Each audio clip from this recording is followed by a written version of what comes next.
امام حسن کے پاس ایک بندہ ہے، بڑی مزیدار بات داتا علی اجویری نے لکھی، مجھے پڑھ کے بڑا ہی مزہ آیا اور سمجھ بھی آئی کہ اہل بیت نبوت کی اصل مخالفت کون کرتا ہے۔ ایک شخص آیا تو اس نے آ کے نا معاذ اللہ حضرت مولا علی شیر خدا کو، معاذ اللہ ثم معاذ اللہ، امام حسن کے والد کو برا بلا کہا، پھر امام حسن کو کہا، وہ برا بلا کہتا جا رہا ہے، امام حسن مسکراتے جا رہے ہیں، ہنستے جا رہے ہیں۔ انجوائے کرنے کا آپ کا موڈ بن جائے تو سب کچھ انجوائے ہو سکتا ہے، لیکن اگر آپ نے مرچیں دانتوں کے نیچے رکھ کے اچھی طرح چبا لی ہوں اور کانوں سے بھی دھواں نکل رہا ہو تو پھر تو بھائی کوئی چیز بھی انجوائے نہیں ہوتی۔ پھر تو قصور یہ ہے کہ مرچیں نہیں چبانی تھی، آپ نے اپنا مزاج خود بڑا کڑوا کر لیا ہے، وہ کیسے کام چلے گا۔ وہ آیا تو اس نے آ کے نا امام حسن کو، آپ کے والد کو معاذ اللہ ثم معاذ اللہ نقل کفر نہ باشد برا بلا کہا۔ وہ کہتا جا رہا ہے، امام صاحب ہنستے جا رہے ہیں۔ جب وہ تھک گیا تو امام حسن فرمانے لگے روٹی کھانی ہے؟ بھوک تو نہیں لگی ہوئی؟ کہنے لگا بڑی لگی ہوئی ہے۔ فرمانے لگے اس کو روٹی کھلاؤ۔ اس کو روٹی کھلائی، فرمایا تیرا حال؟ کہنے لگا بڑا غریب ہوں۔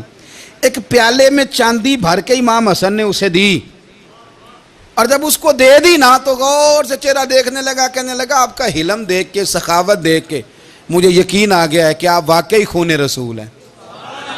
امام صاحب فرمانے لگے یہ بیچارہ اصل میں تنگ ہے اپنی زندگی سے، اصل اس کا حال کوئی نہیں، تو میرے ساتھ یہ حرکتیں کر رہا ہے۔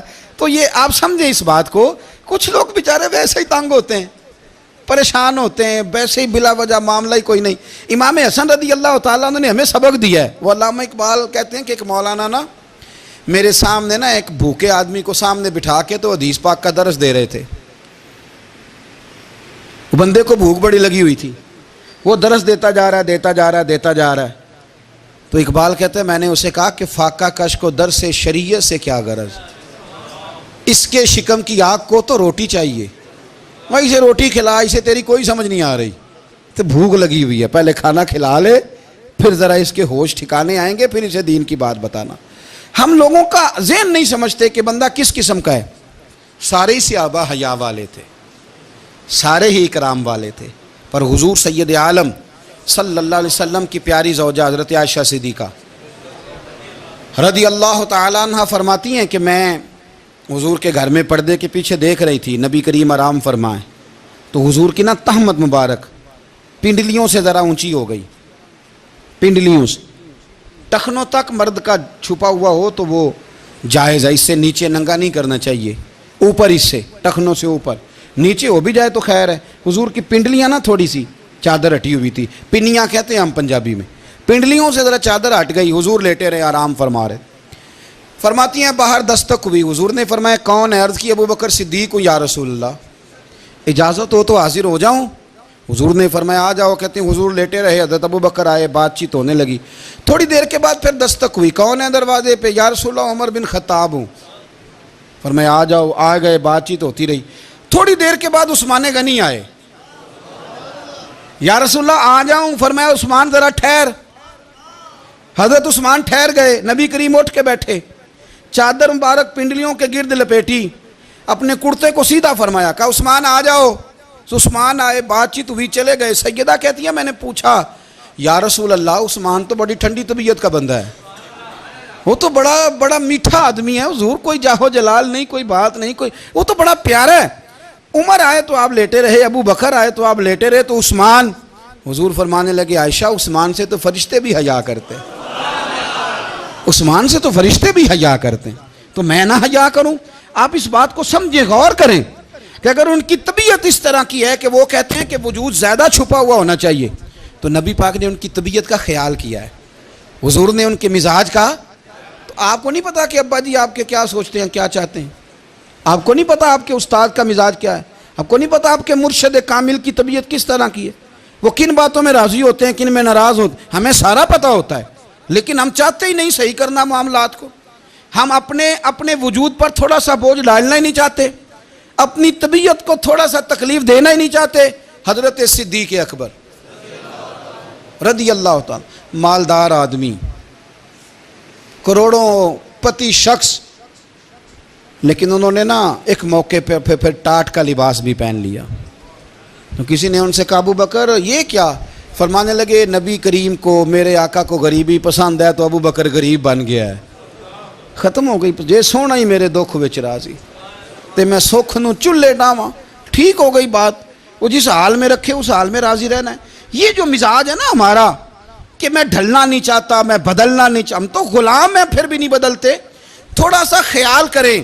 میں کہا کرتا ہوں کہ اماں کو زیادہ نہیں ضرورت پیسوں کی. ہاں ماں تو ماں ہوتی ہے, وہ کو ریٹ لگا کے تیرے سے پیسے مانگے گی. اماں کو تو بس اتنی ضرورت ہے کہ ماں جو کہہ دے جی کر دو.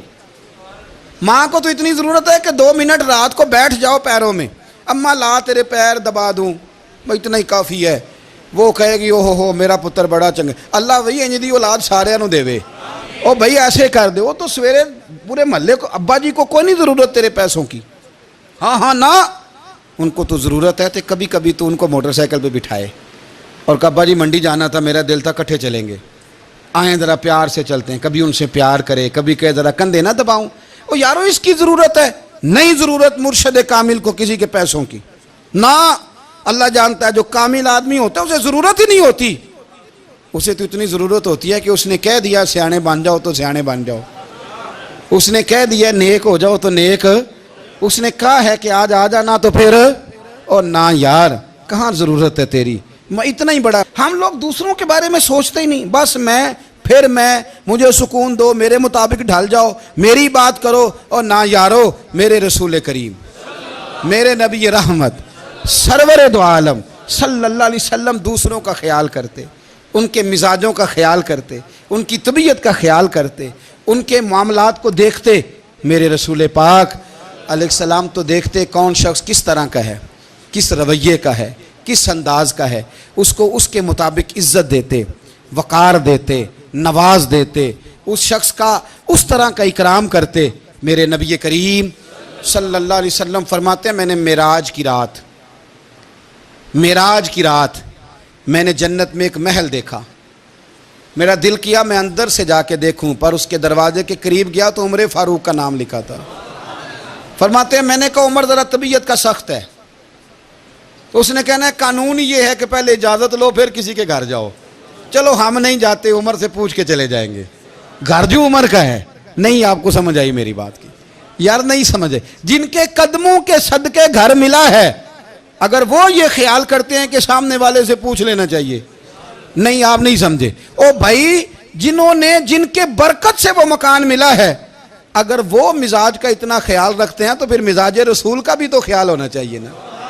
پھر مزاج سنو. پھر نبی کریم صلی اللہ علیہ وسلم واپس آئے. حضور نے بتایا وہ عمر تیرا مکان بڑا پسند ہے. یار میں اندر جانے لگا تھا, دروازے پہ حور بھی بیٹھی تھی, جانے لگا تھا اندر, تو وہ میں اس لیے نہیں گیا کہ عمر قانون بڑا پابند ہے. اس نے کہنا ہے کہ قانون تو اجازت لے کے جاؤ. حضرت عمر رو پڑے, عرض کرنے لگی حضور میں کہاں اور جنت کا مکان کہاں. مختصر سی میری کہانی ہے, یہ جو بھی ہے آپ کی مہربانی ہے. تو حضرت عمر رو پڑے.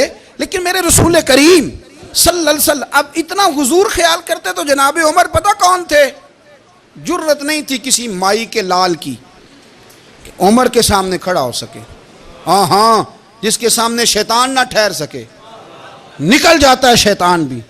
لیکن صحابہ کہتے ہیں جب کبھی حضور کے چہرے پہ شکن آتی تو اتنا وجود ہم نے کسی کا کامتے نہیں دیکھا جتنا عمر کانپا کرتے تھے.